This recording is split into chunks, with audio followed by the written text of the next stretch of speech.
Hi everybody, I'm Volkan. Today I have SOUNDCORE Motion X500 speaker and I'm going to tell you how can you easily install its app in your iOS device.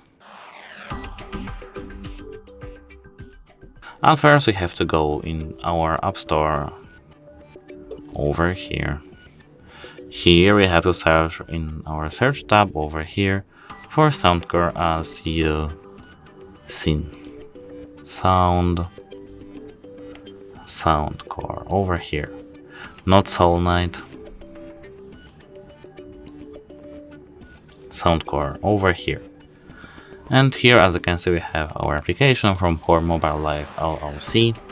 We have to tap on this icon over here, and if you have GET, you have to authorize yourself after doing so.